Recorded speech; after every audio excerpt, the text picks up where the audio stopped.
So we're going to talk a bit about composting, and you can ask any questions you like as we go. I mean, basically it's just a natural process of decomposition where we step in and try and speed and make that more efficient. So that might be taking care of what's called the carbon to nitrogen ratio. It might be this fancy term called controlled oxidation, which means we turn the compost and let oxygen in. And that can be if it gets too hot or if it gets whatever, you can just turn it to speed things up and correct the situation. You might use an inoculum to speed that process, but it's just a natural process that we've stepped into. But very importantly, when we talk about compost, we're talking about the three things, the three-legged stool that determines the minerals, microbes, and humus that are the essence of this whole nutrition farming approach. And we see compost consists of all of them. So it's got this really good levels of organic matter. It's got the minerals that were in whatever the manures and the green waste and so forth that you composted.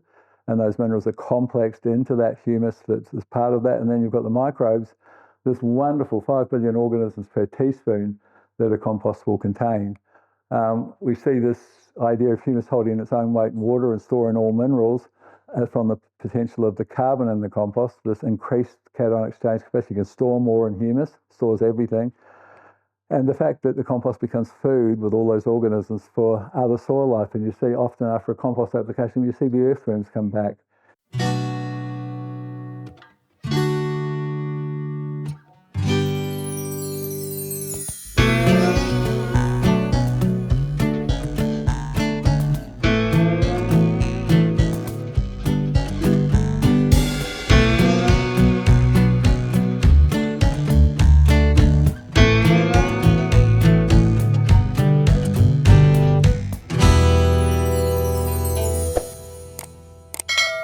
From a water holding, we talked about 1% organic matter, 170,000 litres of water that can't be evaporated.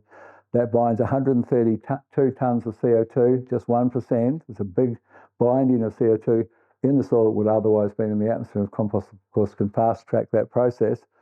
And we talked about from a microbial inoculum, the 5 billion organisms and the massive diversity and this concept of trying to create a disease-suppressive soil. So how's that working? Well, basically, what you're aiming for is, first of all, is position, position, position. You want to have that root zone where everyone hangs around waiting for their feed of sugar. You want that dominated by good guys.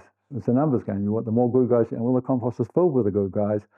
And compost tea or extracts, of course, can do that really efficiently in a liquid form to create that competition for nutrients and space that keeps out the pathogens who are crowding around waiting for their opportunity to jump in on that root zone to be part of the action and, of course, then kill the plant.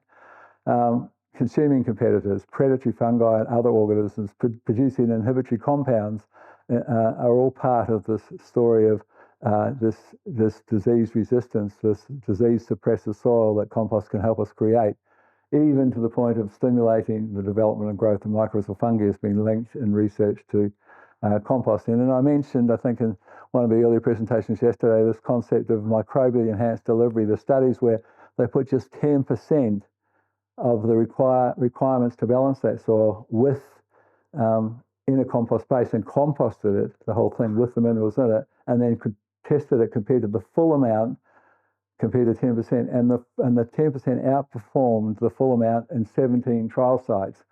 So that's putting the microbes behind the minerals, and that's the power of compost. What can you put in the compost? Animal manure, obviously, is a really good thing to give you that nitrogen component that helps with the breakdown. It's called the carbon to nitrogen ratio. Spoiled hay, wonderful. When I started working in the EU, they had these massive piles of confinement animals in barns over winter. In fact, a lot of the dairies are in barns all year now because they're robotic dairies. You've got huge amounts of hay that's filled with dung and urine. Wonderful stuff. And it's just sitting there as a waste outside this huge pile. I said, for God's sake, you've got to start using this stuff. Wonderful to compost, and many of them have started doing that. But you can use municipal waste, spoiled fruit and veggie, sawdust. It's pretty high carbon dense, stable straw, feathers, orchard litter, and so forth. We mentioned the clay concept. We want to use perhaps soft rock phosphate if you need. That's a clay. It's a clay-based phosphate if you need phosphate and only if you need phosphate. Basalt crusher dust. Why would you use basalt crusher dust? We're going to talk about that for a moment. We talked about this guy, Professor Phil Callahan, and we talked about his research showing that the feelers of insects are not feelers at all, they're antennae, and the plants, his finding was that plants emit an infrared radiation, and a healthy plant sends a steady flow, and the insect says, no, that's not my job, and an unhealthy unbalanced, nitrate-packed or deficient, neglected plant, sends it zzz, zzz, zzz, and the insect says, yep, and then he comes to perform his role in the scheme of things. He's a garbage collector. That was Professor Phil Callahan's big finding, sort of a paradigm-shifting understanding of why you've got insect pressure.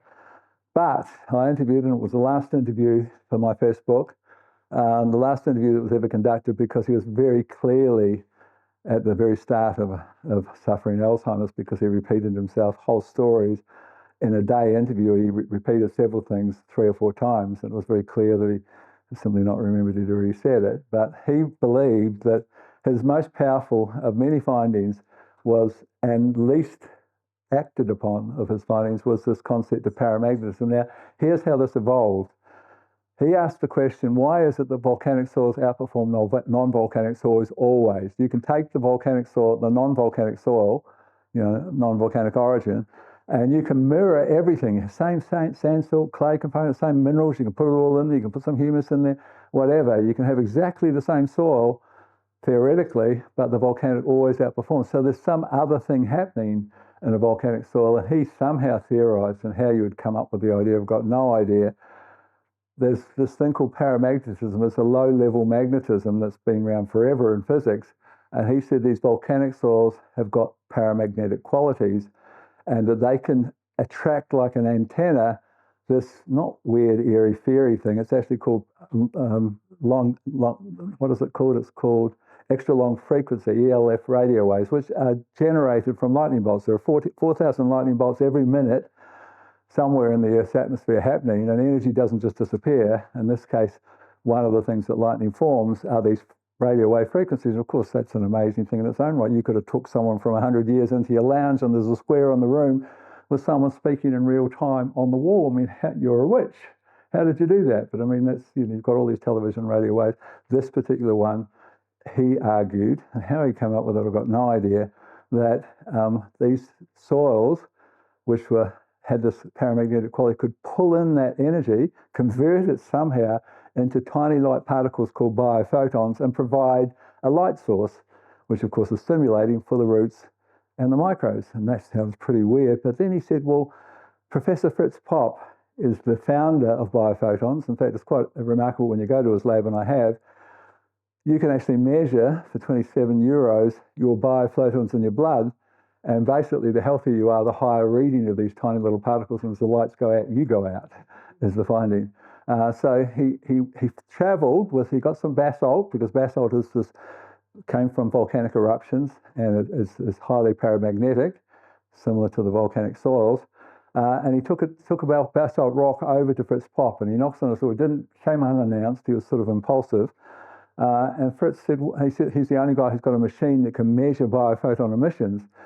And he says, well, and the guy said, well, I want to put a rock under my 500,000 euro machine. And then he realized who he was talking to, this very prestigious, super accredited scientist. And so he said, yeah, we'll try it. So he puts it under. He said, can't see why, but we'll try. And what they found was that it measured 4,000 biophotons per microsecond, per millionth of a second. It was pouring out light. And Phil's dancing in the streets, you beauty, I've proven my theory.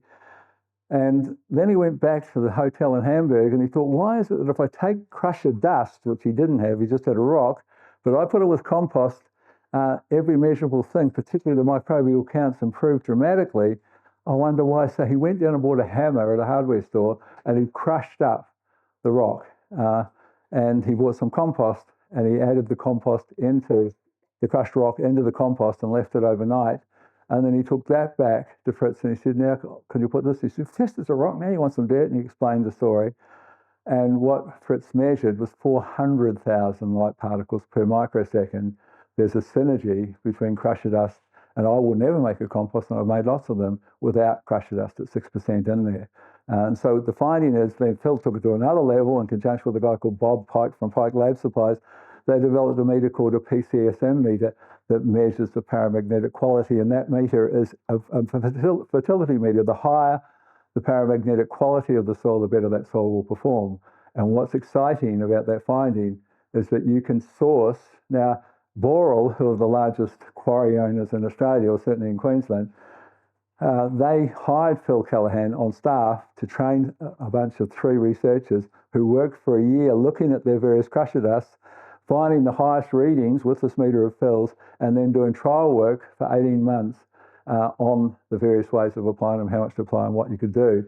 And I've spoken to the head researcher, and he showed me all these photos and all these different studies of the result. And then they tried to release a combination of their very best into a product called New Soil, New Soil it was called, and they had no experience of selling that stuff. I didn't know or would have got in and marketed it for them, but and they tried for a year and they put people on the road and they couldn't justify the cost of it and they pulled it back. But all of their quarries, they have the readings because they did that research. If you can get a meter, and the problem is that Bob Pike's died and this company's no longer making the meters, on our soil tests, we actually have given the meter to the lab at Lismore, so it comes back with that reading on it. But it is, of tremendous value to utilise high. Now, in my region on the Sunshine Coast, there's a place called Moy Pocket Blue Metals that happens to be the highest reading on the coast of the various quarries. Local farmers back when we had a dairy industry all knew that. It had been there for generations, that you went and got a truckload of the stuff and spread it across the paddocks and you got this great result. Well, one of the things that Phil has shown is that paramagnetic basalt crusher dust could treble nodulation on legumes, and that was part of what they were seeing in those pastures. And they thought it was the minerals in the crusher dust. And it's partially because some of the very, very fine particles will kick in. And the main mineral in crusher dust, of course, is 60% silica. So that's pretty good.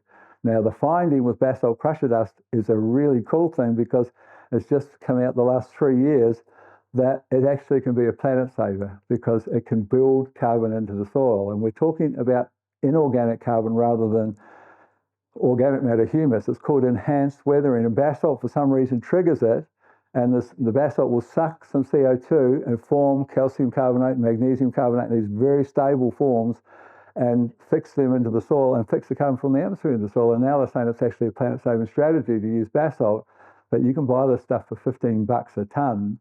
And honestly, if you haven't got a natural volcanic soil, you can turn a non-volcanic soil into something a bit more volcanic, and it can be of tremendous value. So adding it just as spreading it or using it via a compost can be of great value, and it's something we always put into the compost. 6% is the figure of basalt. So what don't you put in there? Well, something you need to know about is this. You do never make something growing food out of copper, chromium, arsenate treated. You can go to Bunnings and say, any worries with making a raised bed out of this? No worries, mate. There is worries. And I know because I experienced it personally. I got a whole range of raised beds made with sleepers, and I talked to the landscaping crew that were putting together these nice 7 big long beds, with a little brick path in between them. Cost a few $1,000s to do. And I was heading off overseas to teach, and I said, we're going to put the sleepers tree high, and we're going to move these nice beds. It's like you don't have to bend over. You just go pluck, pluck, pluck for your veggies, pluck, pluck, pluck for your weeds. Really cool. And then you fill those beds up with, compost and soil, and you can have a nice balance and grow beautiful things. And there's photos of ridiculous sized vegetables that I grow in those beds. But I came home and there it is, all made from copper chrome. I thought he's got to have a note. You never think anything with context. You've got to tell them, and I thought they'll know not to use treated pine sleepers, but it was all done. I can't just pull it down. I'm a Kiwi. I've lost 20 grand or whatever it cost me. So I took some builder's plastic, really thick builder's plastic, and I stapled it on the whole inside. And then I filled it with my compost and soil and grew these wonderful vegetables. Well, 3 years later, my lab that does leaf tests for us said, look, we can take hair and ash it and use exactly the same ICP machine to measure and give you a complete, we've got all the guidelines now of where you need to be with all the minerals and your heavy metals and so forth in the soil. And they said, well, shout your test to show us. I sent some hair, cut some hair off and sent it down. And the results come back, and I've just got this massive arsenic contamination. And I thought, how the hell? Then I had a look. I tested the soil in these beds, and they were 280 parts per million of arsenic. And I, with a fork, had ripped the plastic in a couple of times when I was forking over. And that was enough, just that little bit that was coming through to leach all that arsenic. And of course we know that because we spent millions taking out every single play thing that we had all across the councils, because we found that the sandbox underneath with the sleepers around it and the material made of copper, chromium, arsenate treated materials was leaching into the sand. Kids with 2,000 pores on their feet are sucking it up via their feet, and that's not a good story. And so we pulled every one of them out at the cost of many millions of dollars. So we know that you don't grow food in treated beds. If you've got it, be very wary and you don't put that sawdust from copper chromium arsenate treated into your compost. Meaty bones and fatty foods. So there's a guy called Malcolm Beck who's written a book called The Secret Life of Compost, and Malcolm champions what are called static pile compost. So it's not the windrow turner. It takes 6 months instead of 3 months. As Malcolm says, he makes 250,000 tonnes of this stuff. Who cares that it takes twice as long? Once you've gone through that first 3 months, you've got your piles just coming in constantly, and you don't care. It's just you've got a pile coming in this week and whatever. So it's just 3 months at the start that you lose. But he had a stand-up argument with Professor Elaine Ingham at an ACRES USA conference where Elaine said, Malcolm, sorry, it's old school. You need to have a turner. That's the best compost. And Malcolm said, well, I've been making this really good compost for 25 years. Malcolm, incidentally, for those of you who are young enough or old enough to remember, do you remember Jed Clampett from the Beverly Hillbillies? He looks exactly and talks exactly like him. It's you swear you're talking to Jed Clampett. Exactly the accent, exactly looks like a moustache, same thing. And what he'd done on the day that I interviewed him for my first book, he was so happy he was almost dancing. But he'd taken 9 samples of his various compost piles, and he sent them to Elaine, and he called them a different name for the person who got them, so her lab wouldn't know it was him, because it was like this big debate and duel that was going on between the two of them. And the results had all come back, and every one of them said excellent, and 2 of them said this is amongst the best compost we've ever tested. And he said yes. And of course, while she was speaking, so Elaine, I mean, it was a bit of a feud between the 2 of them. But he described, so his model is that you take your pile, you make your pile, it might be 3 meters high, and you turn it just 2 or 3 times. And so the argument is that with less of that intervention of cold steel compared to a compost turner turning it sometimes 2 or 3 times a day for the first couple of weeks, you've got much more retention of carbon because you're not off gas end every time you turn it, and you've got much higher content of fungi in terms of that ratio because you've developed a fungal dominated compost because you don't disturb them all the time. So you've got the stable humus because he does that concept as well. But the point with not using meat and bones, you can, but only when the compost is active. He describes a situation at one of his compost sites where the neighbour, who he got to know, a farmer, chatted over the fence. Oh, Malcolm, you come back to check your piles. Oh, I've got this problem. Our horse, the horse the kids learned to ride on and so forth, just died out in the paddock, and I haven't got an excavator. I'm going to have to haul someone. And Malcolm said, well, you've got a front bucket. Just drag it over. We'll open up a pile, a fully active pile. We'll push the horse into it, and we'll cover it up again, which they did. And 6 days later, they came back, and there was nothing except horseshoes. Everything gone. You don't want to tell the mafia about that one. So you can use roadkill or anything once you're fully active with those static piles. They are very, very active. But you don't try and start a compost off with meat, bones, and fatty foods because you'll have rats and dogs from everywhere there at that point. You can compost weeds, but if they've got seeds on them, you never do it because if you don't generate even heat over the whole pile, and very often that doesn't happen, almost most often it doesn't, or diseased plants, you need the heat to kill the spore, the disease spore, and if you don't generate that, you're going to spread the disease or the seed around the paddock, so you just don't use. You can use weeds before they're seeded, and they're fine for composting, but not once they're seeded. You don't put cat litter, for example, because it's got some human parasites and other issues. Human poo, yeah, you can compost it. Coffs Harbour compost human poo with green waste and produce a beautiful compost at $40. It used to be just $40 a cube. And you say, oh, I'm not going to put poo on. Well, it's just compost. It just smells like compost. It's not some horrible thing. You don't use nutgrass can survive the compost. It's such a dog of a plant, I hate it, but it can survive the compost, as can the couch rhizomes can survive composting, so you don't put them into a compost. And pine needles are too acidic, so you don't use those. There's Malcolm. You can see Jed Clampett there. That's Malcolm Beck. He exactly looks like him, talks exactly like him. And he talks about this potential of static pile, it's called, where you just turn it 2 or 3 times, and a great compost, and this is what she found when it was tested with her lab. There's less fungal disruption, less loss of CO2 every time you turn it, less leaching, so you don't put as much water, much smaller carbon footprint because you're not running a big compost turner with all the diesel and so forth to turn it constantly. Really, really good way of making compost. There's also something I haven't tried on my farms, but will try at some point. It doesn't have to be on this scale. This is grape mark. This is the residues of crushing grape being composted in California, but But basically the idea is that you run a slotted pipe under the pile, and you have these fans, which are quite inexpensive. They can blow or suck. They're reverse blowing fans. And you have them set up, so you've got to have a power source to it. And I mean, this is hundreds of tons, but you can do it on a much smaller scale. And basically the air is pumped and sucked. So you don't touch this pile. So you've got a beautiful fungal, it's called static pile aerated. You've got this beautiful fungal-dominated compost, and when you're harvesting it, you harvest to within this much of the pipe, the slotted pipe that's breathing the air and sucking the stuff out of it.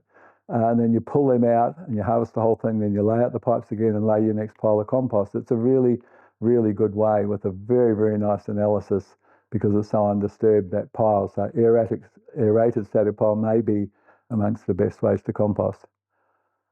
You know, people say, oh, you can't compost, like Elaine says, you can't, you know, you've got to get out there and turn the compost. No, you can compost. I've taken my dad's leaf matter, of course, the best of all, from the deciduous trees, and piled it in a pile, put some lawn clippings, but not too much nitrogen because then it gets too hot and the whole thing's blown. And it takes, you know, more than a year, but you've got a beautiful compost. I've analysed it.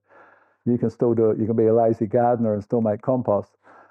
But of course, the most popular commercial technique is the actively managed aerated static piles. And the concept here is this concept of basically maybe 1.5 meters high and 2 to 3 meters wide. And the longer the better, because you don't want to turn your compost turner. And what you get is a good compost, but a bacterial dominated compost, because all that turning disrupts the fungi. And you monitor it much more closely. You're monitoring CO2, you're monitoring temperature, you're monitoring moisture, and you're managing those things. CO2 is the gas that's released as they decompose, as they breathe. And so it can be an indication of microbial activity in that compost. Too much, if it's too hot, or too little. And then both ways, you just controlled oxidation, you just turn it as the method to sort of manage it more efficiently. And we talked about biosolids and their potential. I mean, if we're going to have a cyclical economy, what you do need to know is that human poo has the highest levels of phosphate of any poo. Chicken manure is always thought of as the highest. Human poo has 32% more phosphate than chicken poo because we're eating all these things pumped up with phosphate. So it's a shame. And in China, the new apartment blocks, 2 toilets, urine, which they recycle for urea, the urea in the urine, and the poo. And if you mess them up because you come home drunk one night, you go off to a concentration camp for a few weeks. So they're way ahead of us in terms of the environmental changes, and they're actually doing some amazing things over there. You know, even these little electric cars, which are quite cool, and if Trump's taken offence and put huge levies on them and so forth, they are actually quite ahead of what we're doing. They're very much aware of the whole climate change story, and they're making changes everywhere, and they've developed some wonderful technology relative to managing that. But anyway, they're not as nasty. They're painted as these devils. But just have a look at the history. I mean, Americans have created every war in the last 100 years. They started it all. The Chinese have never started a war. Go back. I mean, they might have a few hundred years ago, but they haven't. We say, oh, these red devils are going to come and take us over. No, they're not. I don't think so. We talked about the vermicompost. We talked about expanding earthworms. This is, you can download an app to say, okay, I've got 30 tonnes of old hay and I've got this and I've got this manure and whatever it is, and you put the amounts you've got in there, and the app is free. It's called a carbon to nitrogen app, and it'll say, okay, you say how much you've got, and it works out exactly what your carbon to nitrogen ratio. What you're chasing in a good compost is 30 to 1, 30 parts carbon to 1 part nitrogen, and it'll say, okay, whatever ingredients you've got, which have all got different carbon to nitrogen ratios, you know what amount you're putting in there, and you'll get your carbon to nitrogen ratio, and it might say you need more nitrogen or more carbon or whatever. But basically, there's 3 popular options. Basically determining how fast the composting operation progresses. So 2 parts brown, which is all fungal food, and 1 part green is the slow compost, which will be fungal dominated. 1 part green, 1 part brown is kind of a medium normal thing, and a real fast compost, which will be pretty much bacterial, completely dominated, is 2 parts green. So when we talk about green and brown, we're talking about carbon and nitrogen. Why? Because green, chlorophyll, is magnesium with 4 nitrogens. The dominant mineral in green is nitrogen. And so nitrogen in your compost can either be animal manure or green waste like lawn clippings or anything that's still green. I mean, you could grow, for example, a jumbo sorghum crop and use that green as the basis of your nitrogen component while it's green, not when it turns carbonaceous after flowering and later on. There's 2 stages of composting. The heat stage, which is at least 2 weeks, it's called the thermophilic stage, and then a complete different group of organisms kick in and the humics and fulvics develop, and that's the longer process called the mesophilic stage. So temperature, this is the question you asked. You need to exceed 57 degrees. Now you can use a meter like this, or you can use a thermometer on a broomstick, $5 thermometer from Bunnings with a bit of masking tape on a broomstick and poke it into the compost. You can do it quite cheaply if you choose. 57 degrees for at least 3 days to kill weed seeds and pathogens. So you've got to get over that 57. You never want to go above 65 because it actually can kill things and it can ash carbon. So that's your guideline. You want to be 3 days above 57, never exceed 65, and turn the compost for increased aeration, and don't let the CO2 levels, you use a monitor with active compost, the turning compost. You don't want it ever to exceed 20% because it kills aerobic microbes. Moisture content. You can use moisture meters, but also you can very simply put your hand into the compost and pull it out and squeeze it, and it needs to be like a wrung sponge. You can squeeze hard and you'll get a couple of little drops out of it. But if you squeeze it and the water pours out of it, it's too wet, and that's not going to be good. And you need to open it up and dry it out a little bit. And if there's nothing comes out of it, it's too dry, and you need to come in. That's 60% moisture. That wrung sponge concept is 60% moisture. Now, the huge finding in the Johnson-Su discovery of how you can breed this huge diversity of fungi, and we'll teach you how to do that outside shortly. The huge finding is the fungi like more moisture, and 70% is the figure that you need to maintain, and we'll talk about how you do that for Johnson-Su. That's how you get that diversity. No one knew that until he discovered it. So 70% is the figure for fungi rather than 60. Typically, we talk about 1-to-1, but there are other ways you can test them. On that meter 1-to-1 is the story. But generally speaking, woody crops are more fungal dominated and field crops are more bacterial dominated. So it's just something to be aware of. Compost quality, dark brown in colour, slightly warm. You don't want it to smell bad. It's got to smell like a forest floor. Usually you're talking about releasing ammonia gas and so forth if you've let it get too wet or whatever. So that's a bit of a guideline. Slight ammonia smell still there in the finished. But it's really important that it's cooled down and finished its process. And that means it needs to be with your thermometer on a stick, 40 degrees to be finished. 40 degrees centigrade is finished compost. Now, very, very high numbers of compost makers, because they want the money and they don't want to wait it out, will sell it much warmer than that. And that's not a good thing to put unfinished compost on your ground, because you're going to draw down nitrogen to finish it off. Carbon and nitrogen are interrelated, and nitrogen is required to break down carbon. You put an unfinished compost, you will suck a bit of nitrogen from your soil. So, and it's not finished, it's not the good product you want. So you thought 40 degrees is the figure if you're testing a compost before buying it.